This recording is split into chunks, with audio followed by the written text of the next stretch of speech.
So if you have a solo specialist practice, this allows you a lot more flexibility. You can run your own show, do what's right for you. You can also work in multiple locations. So this is really good if you're working in a hospital and you're setting up your rooms to do a little bit of private work on the side.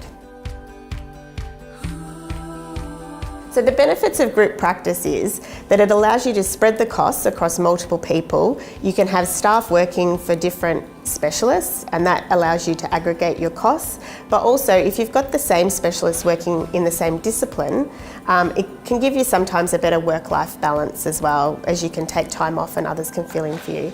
If you've got multidisciplinary specialist practices, then it can also help with your referrals and cross-section of patients across those practices.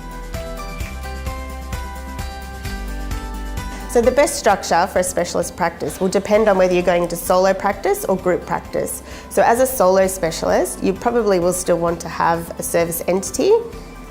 This will allow you to employ staff, own equipment, and have rental agreements.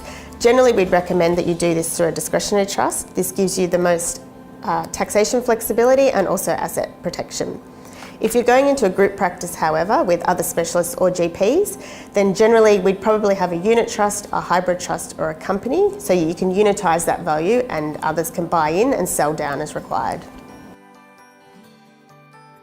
So the options for profit sharing models in a specialist practice can be quite different to GP practices, for example.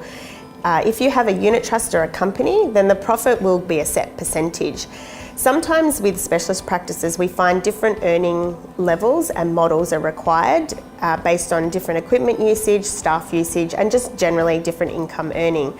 So we sometimes use hybrid trusts. So this gives us a lot more flexibility each year to distribute the profits based on our income earning rather than the set percentage basis held in those units.